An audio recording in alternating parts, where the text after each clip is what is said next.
Hello student, आज की इस video lecture SHM series lecture 5 में सम मोर टाइम पीरियड कैलकुलेट करना सीखेंगे। सपोज एक प्लैंक जिसका मास m दिया हुआ है,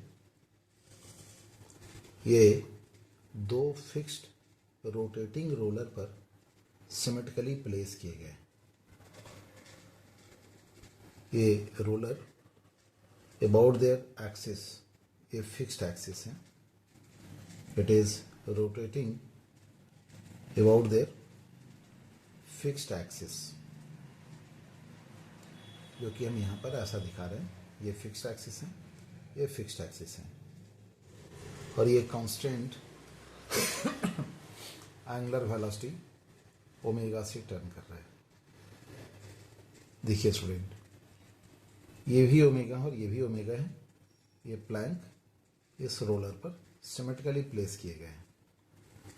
साथ में इंफॉर्मेशन ये है, सेंटर टू सेंटर के बीच का डिस्टेंस जो है, दिस इज गिवन 2l, और प्लैंक की जो लेंथ है, this one is given capital 2l। Mass of the plank m दिया हुआ है, mass of plank is given m। Plank और रोलर के जो कंटैक्ट सरफेस हैं टेंजेंशियल डायरेक्शन में, यहाँ पर कोफिशिएंट ऑफ काइनेटिक फ्रिक्शन का वैल्यू म्यू के का वैल्यू म्यू दिया हुआ है। पहले में ये समझना होगा कि सिमेट्रिकली प्लेस होने पर जो फ्रिक्शन है बाई रोलर, देखिए रोलर का जो लेफ्ट साइड रोलर है उसमें टेंजेंशियल वेलोसिटी का डायरेक्शन रोलर का लेफ्ट साइड है, जबकि ये प्लैंक रेस्ट में है तो ये अपने साथ लेफ्ट की ओर पुल करेगा। साइमल्टेनियसली ये क्लॉकवाइज टर्न कर रहा है, constant angular velocity, same angular velocity omega से, ये प्लैंक को अपने साथ राइट साइड पुल करेगा। यदि ये सिमेट्रिकली प्लेस हैं तो नॉर्मल कंटैक्ट फोर्स दोनों जगह जो मिलेंगे बाई रोलर्स वो सेम मिलेंगे, तो फ्रिक्शन भी सेम रहेंगे। यहाँ पर दोनों साइड फ्रिक्शन काइनेटिक होगा, इक्वल एंड अपोजिट होगा। क्वेश्चंस में ये पूछा जा रहा है, ये बोला जा रहा है, यदि इस प्लैंक को स्लाइटली हम पुश कर दें आइदर लेफ्ट साइड और राइट साइड, तो उस पुश के बाद इसके टाइम ऑफ ऑसिलेशन का वैल्यू क्या होगा। पहले तो हमें ये समझना होगा कि पुश करने से फ्रिक्शन में क्या चेंजेस आएंगे, क्या फ्रिक्शन में चेंज होगा। तो देखिए स्टूडेंट, रोलर तो अपने पोजीशन पर फिक्स है, लेकिन अब क्या हो रहा है कि प्लैंक का जो पोर्शन है राइट साइड में वो ज़्यादा हो जा रहा है। यदि राइट साइड में ज़्यादा होंगे, ऑब्वियसली यहाँ पर कंटैक्ट नॉर्मल फोर्स का वैल्यू क्या रहेंगे, ये वैल्यू यहाँ पर के कंटैक्ट नॉर्मल फोर्स से ज़्यादा होंगे। अब आपको ये सोचना है, क्योंकि रोलर अपने फिक्स एक्सिस के अबाउट क्लॉकवाइज डायरेक्शन में टर्न कर रहा है, तो इसमें जो फोर्स लगेंगे, रोलर अपने साथ इसको इधर ले जाना चाहेगा। ये एंटी क्लॉकवाइज डायरेक्शन में टर्न कर रहा है, ये इसको इधर ले जाना चाहेगा। अब जरा आप सोचिए कि ये N2 का वैल्यू कम हो जाने की वजह से यहाँ पर फ्रिक्शन का वैल्यू ऑब्वियसली F2 का वैल्यू जो म्यू टाइम्स N2 है, ये वैल्यू यहाँ पर के फ्रिक्शन का वैल्यू जो इसमें राइट साइड होगा म्यू टाइम्स N1 से, इन दोनों में ये वाली वैल्यू ज़्यादा होगा। इसका मतलब यहाँ पर जिधर आप पुश करेंगे प्लैंक उधर ही चला जाएगा। तो इस क्वेश्चंस में आपको ओमेगा के डायरेक्शन को देखिए, यदि हम यहाँ पर इस ओमेगा का डायरेक्शन ये ले लें क्लॉकवाइज और ये ले लें एंटी क्लॉकवाइज, और नेक्स्ट हम सेम क्वेश्चंस को रीस्टार्ट करें, पर आपको अब ये सोचना है यदि ये क्लॉकवाइज हुआ तो अब इस प्लैंक में फ्रिक्शन का डायरेक्शन, चूँकि रोलर अपने फिक्स एक्सिस के बाद क्लॉकवाइज टर्न कर रहा है, तो ये प्लैंक को राइट साइड ले जाना चाहेगा काइनेटिक फ्रिक्शन के हेल्प से, ये वैल्यू एफ होंगे। ये एंटी क्लॉकवाइज टर्न करेगा तो अपने साथ प्लैंक को इस तरफ ले जाना चाहेगा। इनिशियली ये दोनों फोर्स इक्वल एंड अपोजिट हैं, लेकिन जब आप इसको स्लाइटली पुश करेंगे तो सिचुएशंस क्या होगा स्टूडेंट, ये तो क्लॉकवाइज ही टर्न कर रहे हैं। अब यहाँ पर इसके द्वारा जो फ्रिक्शन फोर्स राइट साइड लग रहा है F1 का वैल्यू, यदि हम इसको F1 से रिप्रेजेंट कर रहे हो या इधर हमने N2 लिया है N2 से रिप्रेजेंट कर रहे हैं, मीन्स F2 से रिप्रेजेंट कर रहे हैं, तो ये फ्रिक्शन का वैल्यू कम हो जाएंगे क्योंकि N2 का वैल्यू कम होंगे कंपेयर टू ये क्लॉकवाइज टर्न कर रहे हैं, ये एंटी क्लॉकवाइज टर्न कर रहे हैं। यहाँ पर N1 का वैल्यू ज़्यादा होगा, आपने इसको स्लाइटली पुश किया राइट साइड, तो यहाँ पर N1 का वैल्यू ज़्यादा होने की वजह से friction by roller on this plank जो लेफ्ट साइड एक्ट कर रहे हैं, ये वाली वैल्यू बढ़ जाएगी। तो देखिए इस क्वेश्चंस में हमने पहले रैंडमली रोटेशन के डायरेक्शन को लिया ये समझाने के लिए कि फ्रिक्शन जो ब्रिंग बैक करेगा वो आपके डिस्प्लेसमेंट के अपोजिट डायरेक्शन में स्ट्रॉन्गर होना चाहिए। तो ये समझ में आ गए।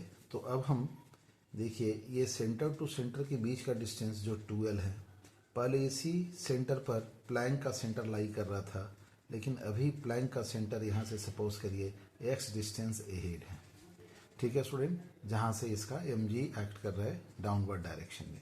ये मैंने डायरेक्शन दिखाया है फ्रिक्शन का F1 का, ये डायरेक्शन दिखाए हैं F2 का। तो ओवर द प्लैंक जो मोशन के अपोजिट जो नेट फोर्स लगेंगे हॉरिजॉन्टल डायरेक्शन में F1 minus F2 equal to mass into plank का मास इंटू एक्सेलरेशन। यहाँ पर डिस्प्लेसमेंट राइट साइड था, F1 स्ट्रॉन्गर है कंपेयर टू F2, इसका मतलब हम इस इक्वेशंस को अगर लिखेंगे mu times N1 minus N2 equal to mass into acceleration. अब देखिए स्टूडेंट, अब आप इसमें ये ध्यान रखिए, क्योंकि डिस्प्लेसमेंट राइट साइड किए हैं तो राइटवर्ड डायरेक्शन के फोर्स को आप पॉजिटिव मानते हुए लिखेंगे। हमने यहाँ पर F1 लिया, इसका मतलब हम रिटार्डेशन पहले से प्रेज्यूम किए हैं। अदरवाइज यदि हम F2 पहले लिखेंगे बाद में F1 लिखेंगे और ये वाली वैल्यू F2 का वैल्यू लेस हो गया कंपेयर टू F1, ऑटोमेटिकली हमें यहाँ पर क्या आ जाएंगे, एक माइनस साइन डेवलप हो जाएगा। तो it is as per your choice, लेकिन यूजुअली जिधर डिस्प्लेस करते हैं उस डायरेक्शन में लगने वाले फोर्स को पहले लिखते हैं। सो हमने यहाँ पर ऐसा इक्वेशंस को लिखा है। अब आप यहाँ पर N1 और N2 का वैल्यू कैसे निकालेंगे, देखिए सिमेट्रिकली प्लेस होने पर N1 और N2 का वैल्यू mg/2 होंगे, बट अब यहाँ पर ऐसा नहीं होगा, यहाँ पर N1 का वैल्यू N2 से ज़्यादा होंगे। सो इस रोलर का सेंटर, जैसे इसको A ले लें, इसको B ले लें, इसके बाद यदि हम टॉर्क इक्वेशन लिखें, टॉर्क इक्वेशन क्या आएंगे, यहाँ से ये डिस्टेंस स्मॉल l है, इससे ये x डिस्टेंस ज़्यादा है, यानी हम यहाँ पर a के अबाउट लिखें तो mg का टॉर्क होंगे और a के अबाउट लिखें N1 का टॉर्क होंगे। अच्छा, एक बात और ध्यान रखेंगे स्टूडेंट, इसमें जो हम लोग फ्रिक्शन फोर्स ले रखें ओवर द प्लैंक, ये भी हमारा टेंजेंशियल डायरेक्शन में एक्ट कर रहे हैं, तो फ्रिक्शन का भी टॉर्क आ जाएंगे। तो इससे बेटर हमारा क्या है कि यदि हम इस प्लैंक के थिकनेस को स्मॉल मान लें, जो कि इस क्वेश्चन से एजम्पशंस करना पड़ेगा, और सेंटर ऑफ जो प्लैंक है यदि यहाँ से हम लिखें N1 और N2 का, तो हमें ये आसान होगा, क्योंकि यहाँ से लिखने पर फिर हम क्या बोलेंगे कि फ्रिक्शन का भी हमें टॉर्क लेना पड़ेगा, है ना। सो बेटर क्या है, क्योंकि फ्रिक्शन अब इक्वल एंड अपोजिट तो है नहीं, F2 का वैल्यू F1 से ज़्यादा है और आप यहाँ से लिख रहे हैं, तो अब ऐसे ये फ्रिक्शन का टॉर्क तो आएंगे। सो बेटर क्या है, इस प्लैंक के सेंटर को प्रेफर करें और ये नेग्लिजिबल थिकनेस दें। तो नेग्लिजिबल थिकनेस होने का मतलब ये सेंटर से ही पास करेगा, तो F1 और F2 का टॉर्क ऑटोमेटिकली 0 हो जाएंगे। अब सेंटर ऑफ प्लैंक के अबाउट हम लेंगे तो N2 का टॉर्क के लिए ये डिस्टेंस देना पड़ेगा, जो कि यहाँ से यहाँ तक का ये डिस्टेंस L + x है और ये क्लॉकवाइज होंगे, तो यहाँ से ये वैल्यू आएंगे N2 ये डिस्टेंस, जो कि यहाँ से पहले सेंटर जो था बिल्कुल बीचों बीच में था, जो इसकी डिस्टेंस L थी, अब थोड़ा आगे बढ़ा तो ये वैल्यू आ जाएंगे L + x, ये हमारा क्लॉकवाइज टॉर्क होंगे। सेंटर ऑफ द प्लैंक से देखेंगे तो ये डिस्टेंस L + x, ये डायरेक्शन N2 का, ये क्लॉकवाइज। सिमिलरली ये देखेंगे, ये वाली वैल्यू किसके बराबर होंगे, N, और ये value L - x। L - x क्यों, क्योंकि यहाँ से ये डिस्टेंस एल है। यदि आगे बढ़ गया तो सेंटर का भी है जो डिस्टेंस बचेंगे वो एल माइनस एक्स होगा। और यहाँ से स्टूडेंट इन दोनों का जो वैल्यू लिखेंगे that will be equal to 0। तो यहाँ से आपका n2 और n1 का जो रेशियो आ रहे हैं n2 divide by n1 equal to l minus x plus divide by l plus x. और दूसरा इक्वेशन यहाँ पर क्या है स्टूडेंट, n1 प्लस n2 का जो वैल्यू है वो ऑब्वियसली mg के बराबर होंगे। सो हम यहाँ पर किसी एक के वैल्यू को सपोज n2 बाहर निकाल लें तो ये वैल्यू आएंगे हमारा, या n1 बाहर निकालें तो ये वैल्यू आएंगे 1 plus n2 divided by n1 equal to mg। ठीक है। अब देखिए स्टूडेंट यहाँ पर n2 बाई n1 का वैल्यू l माइनस एक्स, यानी यहाँ पर n1 और ये value 1 plus n2 by n1 l minus x divide by l plus x और ये वैल्यू mg। ये l plus x l minus x में x x कैंसिल हो जाएंगे तो n2 का वैल्यू आ जाएंगे mg into l plus x. देखें ध्यान से, ये l प्लस एक्स और ये वैल्यू l माइनस एक्स, तो ये x x कैंसिल होंगे डिवाइड बाई 2l, तो ये वैल्यू आ गया n2 का वैल्यू। सिमिलरली आप n1 का वैल्यू लेंगे तो n1 का जो वैल्यू आएंगे this comes to mg l minus x divided by 2l। तो ये हो गया n2, ये हो गया n1। अब आप फोर्थ इक्वेशन में पुट कर दीजिए। पुट करने से पहले ये देखिए, यदि n2 माइनस n1 लेंगे, क्योंकि यहाँ पर n2 माइनस n1 है तो इसकी वैल्यू एच क्या आएगी। यदि हम n2 माइनस n1 ले रखे हैं तो देखिए स्टूडेंट यहाँ पर इसकी जो वैल्यू आएगी mu times n2 minus n1। n2 का वैल्यू है mg l plus x, mg l plus x minus n1, तो n1 का वैल्यू है l माइनस एक्स, है ना, ये वैल्यू देंगे l माइनस एक्स और ये वैल्यू डिवीजन में, क्योंकि दोनों जगह हमारा 2l है, equal to mass into acceleration. अब देखिए क्या क्या इसमें आपके कैंसिल आउट हो रहे हैं। कैंसिलेशन जो आपका हो रहा है इसमें सच एक्स एल और एल कैंसिल हो जा रहे हैं, तो म्यू टाइम्स mg, ठीक है स्टूडेंट, म्यू टाइम्स mg। और नेक्स्ट है आपका यहाँ से वैल्यू म्यू टाइम्स mg और नीचे में 2l भी था, और ये वैल्यू x और x मिलाकर ये 2x divided by 2l equal to mass into acceleration. A cancel हो जाएंगे, 2 से 2 कैंसिल हो जाएगा, ए इजकल टू यहाँ से वैल्यू आ रहे हैं mu by L into x और ये हमारा माइनस साइन के साथ आएंगे। तो इससे आप क्या निकाल सकते हैं, इसके टाइम पीरियड का वैल्यू, और टी का जो वैल्यू आएंगे that is equal to 2 pi under root, और एक यहाँ पर जी भी रहेंगे 2 pi under root L by mu g. अब हम अगले क्वेश्चन में आते हैं स्टूडेंट, यहाँ तक समझ में आ गया आपको।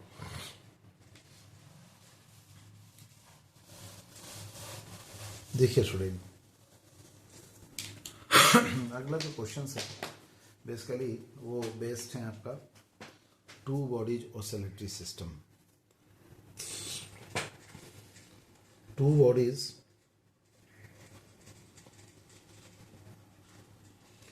Oscillatory system.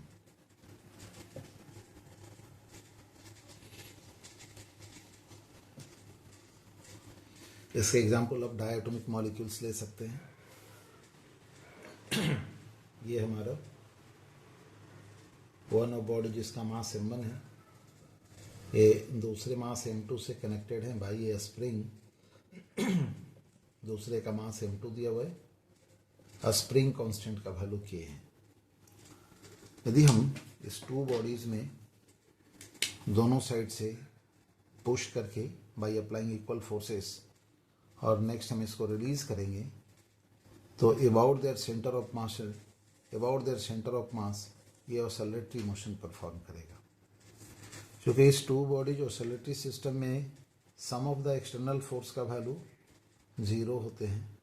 At the moment of releasing by hand forces equal and opposite लगते हैं, net force acting on system 0 होते हैं। इससे सिस्टम का सेंटर ऑफ मास का जो एक्सेलरेशन आएंगे डेट विल बी 0, यानी centre of mass remains at rest में होगा।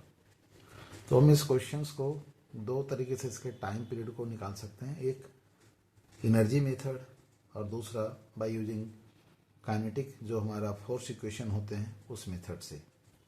सो देखिए स्टूडेंट, हम इस रेफरेंस लाइन जिसमें ये x बराबर 0 ले रखे हैं, इसके रेफरेंस में किसी इंस्टेंट पर इस m1 के डिस्टेंस को x1 से रिप्रेजेंट कर रहे हैं और m2 के डिस्टेंस को x2 से रिप्रेजेंट कर रहे हैं और इसके जो नेचुरल लेंथ हैं इसको L0 से रिप्रेजेंट कर रहे हैं।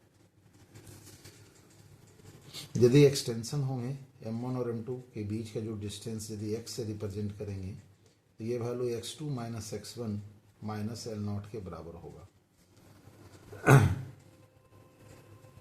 एक्सटेंशन का मतलब x का यदि वैल्यू सपोज करिए 0 आ जाए तो इसका मतलब ड्यूरिंग एक्सेलरेशन इसके बीच का सेपरेशन x इक्वल टू 0 का मतलब x2 माइनस x1, यानी x2 माइनस x1 L0 के बराबर हैं, तो वो उसके नेचुरल पोजीशंस को रिप्रेजेंट करेगा। और यदि x का वैल्यू ग्रेटर देन 0 होंगे तो ये एक्सटेंशन स्टेट को रिप्रेजेंट करेगा। तो हम इस कंडीशन को ले रखें कि x इज ग्रेटर देन 0 और उस कंडीशन में जो m1 है इट इज़ मूविंग लेफ्ट, है ना स्टूडेंट। m1 जो है वो लेफ्ट की ओर जा रहे और m2 जो है इसकी मूवमेंट जो है वो राइट साइड है, एक्सटेंशन स्टेट में लिखे हैं, है ना। और हमने यहाँ पर ये लिखा x बराबर x2 जो m2 का डिस्टेंस है और m1 का जो डिस्टेंस है उस इंस्टेंट पर from this reference position ground के रेफरेंस में इसको x1 और इसको हम x2 से रिप्रेजेंट कर रहे हैं। तो x2 minus x1 minus L0 हमने ऐसा लिखा है। चूँकि ये राइट साइड जा रहा है, ये यदि हम इसमें फोर्स की बात करें तो इस बाई स्प्रिंग इसमें फोर्स लेफ्ट साइड लग रहा है। इसमें फोर्स की बात करें तो बाई स्प्रिंग फोर्स का डायरेक्शन राइट साइड है। तो जिधर ये मोशन है उस डायरेक्शन को पॉजिटिव लेते हुए इसका इक्वेशन लिखेंगे तो ये वैल्यू आएंगे minus kx equal to mass m2 into d2x2 divide by dt square. ये हमारा फोर्स हो गए और ये mass into acceleration ground frame से m2 का ये एक्सेलरेशन को रिप्रेजेंट कर रहा है। ये लेफ्ट साइड जा रहा है पर इसमें जो फोर्स का डायरेक्शन है वो राइट साइड है, यानी फोर्स का वैल्यू प्लस kx है equal to mass m1 into d2x1 divided by dt square. तो ये मैंने लिखा है फोर्स इक्वेशन। इस फोर्स इक्वेशन को लिखने में जिधर मोशन है एसएस डायरेक्शन को हम पॉजिटिव लेंगे तो फोर्स यदि उसके अपोजिट एक्ट कर रहा है तो ये माइनस साइन होंगे। ये लेफ्ट साइड जा रहा है लेकिन यहाँ पर फोर्स का डायरेक्शन राइट साइड है, तो आप बोलेंगे लेफ्ट साइड जा रहा है तो लेफ्ट को पॉजिटिव लेके लिखना है, लेकिन यहाँ पर फोर्स का डायरेक्शन राइट है ना। तो ये एक पॉजिटिव एक्सेलरेशन यहाँ पर है। पूछेंगे पॉजिटिव एक्सेलरेशन कैसे हैं, ये लेफ्ट साइड जा रहा है, हमने राइट वर्ड यदि पॉजिटिव लिया है पर लेफ्ट जाते हुए इसकी स्पीड डिक्रीज कर रहा है। तो एक्सेलरेशन पॉजिटिव दो कारणों से होते हैं, moving in forward direction with increasing speed and moving in reverse direction with decreasing speed. तो यानी इसमें एक पॉजिटिव एक्सेलरेशन है, भले इसका लेफ्ट साइड जाते हुए स्पीड कम हो रहा है। इससे मैं ऐसा कर सकता हूँ कि फोर्स का जो डायरेक्शन है उसके हिसाब से हम ना डिसाइड करके फोर्स पॉजिटिव है नेगेटिव है उसके हिसाब से ये इक्वेशंस को लिखें। अब यदि इसको डिफ्रेंशिएट करें स्टूडेंट तो क्या आएंगे d2x divide by dt square d2x2 divided by dt square minus d2x1 divide by dt square. ठीक है स्टूडेंट। अब देखिए यहाँ से ये वाले टर्म को आप यदि यहाँ पुट करेंगे ये वैल्यू क्या जाएगा minus k by m2 into x. यहाँ पर पुट करेंगे तो ये वैल्यू क्या आएंगे k by m1 into x. अब इसको अरेंज करें तो ये वैल्यू आएंगे आपका d2x divide by dt square is equal to minus x और ये value k by m1 plus k by m2। आप k को भी बाहर निकाल लोगे तो ये वैल्यू आएंगे माइनस kx, ये वैल्यू 1 बाई m1, ये वैल्यू 1 बाई m2 इस पूरे टर्म को हम यदि 1/μ से रिप्लेस कर दें तो वो उसका रेड्यूस मास कहलाते हैं। रेड्यूस मास मतलब एक इक्विवेलेंट मास, ये वाले हो जाएंगे d2x/dt² प्लस ये वाले हो जाएंगे k/μ into x equal to 0। जहाँ म्यू क्या है तो म्यू के बदले में हम लिख रहे हैं 1/μ, ये पूरा 1/μ से रिप्लेस कर रहे हैं और 1/μ का वैल्यू यहाँ पर क्या है 1/μ equal to 1/m1 plus 1/m2। तो यहाँ से म्यू का वैल्यू है m1 m2 divided by m1 plus m2। तो इसकी जो टाइम पीरियड होगी वो वैल्यू आएगा t इक्वल टू 2π√μ/k। देखिए स्टूडेंट, यदि मान लीजिए मास m1 और m2 का वैल्यू हम 2 kg और 3 kg लें तो उस केस में रेड्यूज मास का वैल्यू कितना आएंगे 2 × 3 divide by 2 plus 3 that is 6/5। तो म्यू के यहाँ पर 6/5 पुट करेंगे और के जो होगा वो हमारा स्प्रिंग कांस्टेंट होंगे, उस वैल्यू को पुट करेंगे। देखिए इस टू बॉडी जो सर्कुलर सिस्टम को आप by using your energy method इससे भी बना सकते हैं। अभी मैंने जैसा बताया ये ब्लॉक जो m1 है इसकी पोजीशन को हम x1 से रिप्रेजेंट कर रहे हैं और जो दूसरे ब्लॉक हैं इसकी पोजीशन को रेफरेंस टू दिस ओरिजिन 0 जो ग्राउंड फ्रेम में है इसके इस पोजीशन को हम x2 से रिप्रेजेंट कर रहे हैं। m1 और m2 जो है they are connected together by a spring, ऐसा दिया हुआ है। इसके बीच का जो नेचुरल लेंथ है वो हमारा L0 है। तो यदि x2 माइनस x1 L0 के बराबर होंगे तो स्प्रिंग में ना तो एक्सटेंशन होगा ना तो कंप्रेशन होगा। पर हम यहाँ पर जो डिस्कशन कर रहे थे ड्यूरिंग अ सॉल्यूशन, सपोज ये एक्सटेंशन है यानी x का value x2 minus x1 minus L0 ये वैल्यू ग्रेटर देन 0 है। इसका मतलब ये एक्सटेंशन स्टेट में है। m1 लेफ्ट साइड जा रहा है, m2 राइट साइड जा रहा है। इसकी वेलोसिटी ग्राउंड फ्रेम से v1 ले रहे हैं, इसकी वेलोसिटी v2 ले रखे हैं और स्प्रिंग में जो एक्सटेंशन लेंथ है उस इंस्टेंट पर x है। तो इस सिस्टम का उस इंस्टेंट पर यदि हम टोटल एनर्जी की बात करें तो व्हाट इज एनर्जी, इसकी एनर्जी का जो वैल्यू आएंगे स्टूडेंट वो आप क्या लिखेंगे, एनर्जी का वैल्यू आएगा आपका half m1 v1 square plus half m2 v2 square plus half के x square will be constant. ये हमारा हो गया इसकी उस इंस्टेंट पर एनर्जी। आज ऐसा पता है कि SHM में टोटल एनर्जी कांस्टेंट होते हैं। यदि टाइम के रेस्पेक्ट में इसको डिफ्रेंशिएट करें ये वैल्यू जाएंगे m1, ये वैल्यू v1, ये वैल्यू dv1/dt, 2 और 2 कैंसिल आउट करेंगे, ये वैल्यू m2, ये वैल्यू v2 dv2/dt, ये वैल्यू kx, ये वैल्यू dx/dt इक्वल टू 0। देखिए स्टूडेंट यहाँ पर x1 और x2 ये डिस्प्लेसमेंट को बता रहे हैं।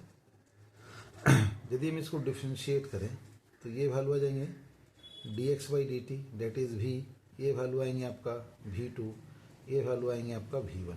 लेकिन जो v1 का डायरेक्शन है वो लेफ्ट साइड है, इसको माइनस ऑफ v1 लिख सकते हैं। तो ये जो v हो गए this will be equal to v2 plus of v1। क्योंकि इस सिस्टम का सेंटर ऑफ मास रेस्ट में है तो आप इस v1 और v2 का वैल्यू क्या लिख सकते हैं, तो सेंटर ऑफ मास रेस्ट होने की वजह से m2 v2 जो राइट साइड हैं minus m1 v1 equal to 0। यानी यदि हम v2 का वैल्यू निकालें तो v2 का वैल्यू किसके बराबर होंगे, v2 को कॉमन लेंगे ये 1 plus v1/v2 equal to v और v2 का वैल्यू आ जाएंगे v2 into 1 plus v1/v2 equal to m2/m1 into v। So what is v2 now, v2 equal to ये आया student m1 divided by m1 plus m2 into v। Similarly v1 का value आ जाएंगे m2 divided by m1 plus m2 into v। So आप इस equation में जो values हैं यानी ये हमारा dv1 है, ये वैल्यू dv2 है और ये हमारा v है, ठीक है। तो यहाँ हम ये डिफ्रेंशिएट किए तो हमारा dv1 आया। तो यहाँ आप फर्दर क्या कर सकते हैं, इस v1 का वैल्यू इससे रिप्लेस कर सकते हैं, v2 का वैल्यू इससे रिप्लेस करेंगे, और नेक्स्ट यहाँ पर ये dv1 है, तो dv1 का मतलब है कि यहाँ पर dv/dt एक टर्म और आ जाएंगे, यानी ये वैल्यू आएगा हमारा m1, और v1 का वैल्यू यहाँ पर चूँकि हमने टाइम कंस्ट्रक्ट में किया है, v1 का वैल्यू आ जाएंगे m2 divided by m1 plus m2, ठीक है। और ये वैल्यू v1, ये मैंने लिखा v, और सिमिलरली यहाँ पर जो वैल्यू आएंगे dv1 का value it is equal to m2 divided by m1 plus m2 into ये वैल्यू dv/dt। और उसी ढंग से ये वैल्यू लिखेंगे तो ये वैल्यू होंगे m2, और v2 की जगह पर आ जाएंगे m1 v divided by m1 plus m2, और ये वैल्यू जाएंगे v2 जगह पर m1 v divide by m1 plus m2, और नेक्स्ट ये वैल्यू kx, और dx/dt फिर v के बराबर है, तो ये v लिखे n इक्वल टू 0। तो देखिए स्टूडेंट, इसमें सभी जगह v कॉमन है, तो आप ये v और ये v को हटा दें, तो बाकी बचेगा हमारा यहाँ पर क्या m1 इंटू m2 का square divided by m1 plus m2 का होल स्क्वायर। फिर इधर बचेंगे आपका स्टूडेंट यहाँ पर m1 square m2 divide by m1 plus m2 का होल स्क्वायर, और ये वैल्यू है dv/dt, और ये वैल्यू है kx इक्वल टू 0। यदि हम इसको सिंप्लीफाई करें इस वाले टर्म को, तो देखिए आपका आंसर क्या आएंगे। इन सबों में यदि हम m1 और m2 कॉमन ले लें, यहाँ पर m1 और यहाँ पर m2, यहाँ पर m1 यहाँ पर m2, तो यहाँ बच जाएगा आपका, और नीचे से m1 प्लस m2 भी कॉमन ले लें, तो ऊपर में बच जाएगा यहाँ पर एक एक्स्ट्रा टर्म m2, यहाँ पर एक्स्ट्रा टर्म बच जाएंगे m1, और नीचे में चूँकि स्क्वायर हैं तो एक टर्म नीचे आएंगे, that is m1 plus m2, और ये वैल्यू dv/dt, और right hand side kx equal to 0। ये टर्म कैंसिल आउट करेंगे तो ये हमारा रिड्यूज मास हो जाएंगे, यानी म्यू ये वैल्यू dv/dt, ये वैल्यू kx इक्वल टू 0। अब देखिए स्टूडेंट, यहाँ से आपका टाइम पीरियड जो है वही निकला जो पहले आपने निकाला था। यहाँ पर म्यू का वैल्यू क्या है, प्रोडक्ट वाइज समेशन, यानी m1 m2 divided by m1 plus m2, there time period is equal to 2 pi under root mu divided by k। देखिए स्टूडेंट, हम लोग आगे सीखेंगे ग्रुपिंग ऑफ स्प्रिंग, जो सीरीज ग्रुपिंग और पैरेलल ग्रुपिंग होते हैं। पैरेलल ग्रुपिंग में आप क्या सीखते हैं और सीरीज ग्रुपिंग में क्या सीखते हैं। जैसे रेसिस्टेंस का सीरीज ग्रुपिंग होता है तो R बराबर R1 प्लस R2 लिखते हैं, लेकिन यहाँ पर वैसा नहीं होता है। हमें ये सीरीज जैसा जरूर दिखता है, लुक लाइक दिस, कि ये हमारा सीरीज कनेक्टेड है, दो स्प्रिंग, पर सीरीज का बेसिक मीनिंग क्या है। जैसे ये स्प्रिंग कांस्टेंट K1, ये स्प्रिंग कांस्टेंट K2 है, और ये मास m है। यदि ये सीरीज कनेक्टेड होते हैं दो स्प्रिंग, तो देखिए स्टूडेंट, इसकी एक्सटेंशन और इसकी एक्सटेंशन, यदि ये एक्सपांड x1 से हो रहे हैं, ये एक्सपांड x2 से हो रहे हैं, और इसका एक्सपेंशन x है, तो x का वैल्यू किसके बराबर होंगे, x1 प्लस x2 के बराबर होंगे। पहला तो मैं ये याद रखना है। दूसरा, किसी भी इंस्टेंट पर जो स्प्रिंग फोर्स होंगे सीरीज में वो हमारा सेम होगा। आप यदि फोर्स F लगा रहे तो इसमें भी फोर्स आपके अप्लाइड फोर्स के बराबर होंगे, इसमें भी फोर्स अप्लाइड फोर्स के बराबर होंगे। आप जैसे देखो, ये 12वीं वाले भैया हैं, ठीक है, और ये नर्सरी क्लास वाले भैया हैं, इन दोनों के हैंड को हम बाइंड कर दें और नेक्स्ट इसको पुल करें, राइट, और ये मान लो इनका हैंड को हम दीवार से या किसी वर्टिकल वॉल से टाई कर दें। जब हम इसको पुल करेंगे तो इसके हैंड में जितना फोर्स होगा इसके हैंड में उतना ही फोर्स होगा। ये बात अलग है कि ये एलोंगेशन ज़्यादा होगा और इसके हैंड का एलोंगेशन कम होगी, और फोर्स जो होंगे, स्ट्रेचिंग फोर्स दोनों के बॉडी में क्या होगा, सेम डेवलप होंगे। तो सेम काइंड ऑफ इंफॉर्मेशन यहाँ पर भी है। यदि दो स्प्रिंग को हम सीरीज में कनेक्ट करते हैं तो स्प्रिंग फोर्स इन वन और स्प्रिंग फोर्स इन टू, ये दोनों हमेशा क्या रहेंगे, सेम होंगे। अब इसमें जो हमारा टारगेट मतलब नेक्स्ट जो एम हमारा होता है, ये find out the equivalent spring constant. तो स्प्रिंग इक्विवेलेंट स्प्रिंग कांस्टेंट का मतलब इन दो के बदले में हम एक सिंगल स्प्रिंग ले और सेम फोर्स लगाएं एफ, और यदि इस सेम फोर्स में इसकी elongation sum of these two elongation के बराबर हों तो इन दो स्प्रिंग के बीच के बदले में ये क्या कहलाएंगे, इक्विवेलेंट स्प्रिंग। और एक और भी इसका तरीका है एनर्जी के टर्म में कि अभी जो टोटल एनर्जी स्टोर कर रहा है that is half k1 x1 square plus half k2 x2 square, ये उस फोर्स में यदि ये x अमाउंट से एक्सपेंड हो रहा है और इसके द्वारा स्टोर्ड एनर्जी इन दोनों के सम वैल्यू के बराबर आ जाए तो ये कैलकुलेटेड या दिस वैल्यू क्या कहलाएंगे, इन दोनों स्प्रिंग के बदला में ये इक्विवेलेंट स्प्रिंग कहलाएंगे। तो there are two method to find out equivalent spring constant. यदि इस मेथड को फॉलो करें तो x के यहाँ पर क्या लिखेंगे, f divided by k equivalent, और ये वैल्यू लिखेंगे f1 बाई k इक्विवेलेंट, फिर ये k1 f1 बाई k1, ये वैल्यू f2 बाई k2। तो f1 और f2 तो सेम रहेंगे चूँकि सीरीज में है, तो यहाँ से क्या वैल्यू आएंगे, 1 by k equivalent equal to 1 by k1 plus 1 by k2, और k इक्विवेलेंट सीरीज ग्रुपिंग में क्या आ जाएंगे, दो का k1 k2 divide by k1 plus k2, जो कि सीरीज के पैरेलल ग्रुपिंग में ये टर्म हम लोग सीखते हैं। दूसरा मेथड इसमें हो सकता है by using energy method. Energy method का मतलब ये हुआ कि इसमें हम एनर्जी को क्या टर्म में लिख सकते हैं, जैसे ये हमने लिखा हाफ ये वैल्यू kx है ना, तो हम यहाँ पर क्या करें, kx का होल स्क्वायर कर दें और डिवाइडेड बाई k करें, और उसी ढंग से इसको लिखेंगे तो हाफ ये वैल्यू हो जाएंगे k1 x1 जो मैंने बताया फोर्स के बराबर होंगे, तो ये value f divided by k1 f divided by k1, और ये वाली वैल्यू हो जाएंगे half f divided by k2, और इसको भी आप लिख सकते हो f है ना, यानी ये वैल्यू f स्क्वायर, यहाँ पर वैल्यू f स्क्वायर, यहाँ पर वैल्यू f स्क्वायर। फिर से देखिए k1 x1 को हम लिख रहे हैं क्या f, k2 x2 का f, kx का f, लेकिन यदि इसका होल स्क्वायर करें तो यहाँ k से यहाँ k1 से यहाँ पर k2 से डिवाइड करना होगा, और नेक्स्ट यहाँ पर f स्क्वायर हाफ कैंसिल हो जाएंगे, तो नेक्स्ट हमें बचेगा 1 by k equivalent equal to 1 by k1 plus 1 by k2।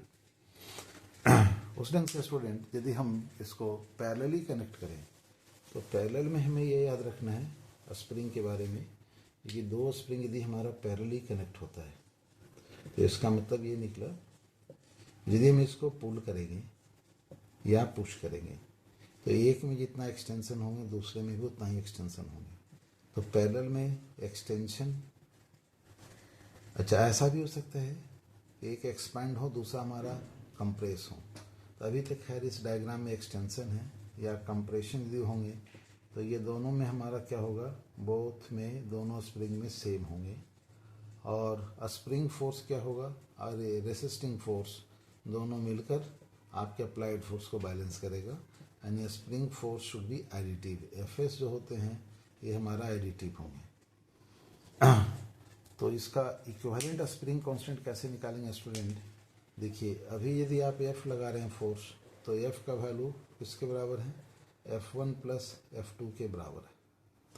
अब इस F का वैल्यू क्या ले सकते हैं, spring constant K1 into x, ये वैल्यू K2 इंटू एक्स, और ये वैल्यू क्या लिखेंगे K इक्विवेलेंट इंटू एक्स, यानी दोनों स्प्रिंग के बदला में एक सिंगल स्प्रिंग ले और सेम फोर्स में सेम अमाउंट से एक्सपेंड करे तो ये K इक्विवेलेंट इंटू एक्स कहलाएंगे। तो यहाँ से K इक्विवेलेंट का वैल्यू किसके बराबर होंगे, K1 प्लस K2 के बराबर होंगे। अब इसी चीज़ को आप एनर्जी मेथड से बना सकते हैं कि यहाँ पर एक्सटेंशन x, इसमें भी एक्सटेंशन x, बट इसकी स्प्रिंग कांस्टेंट K1, इसकी स्प्रिंग कांस्टेंट K2, तो इन दोनों के बदला में हम एक सिंगल स्प्रिंग लें of spring constant K equivalent, तो उसमें जो एनर्जी स्टोर्ड हो और sum of stored energy in springs इसके बराबर हों। इसमें एनर्जी स्टोर्ड का मतलब इन दोनों स्प्रिंग के बदला में एक सिंगल स्प्रिंग ले रखे हैं और सेम फोर्स F अप्लाई कर रहे हैं, और सपोज ये एक्स अमाउंट से हमारा एक्सपेंड कर रहा है जो इसके एक्सपेंशन के बराबर है।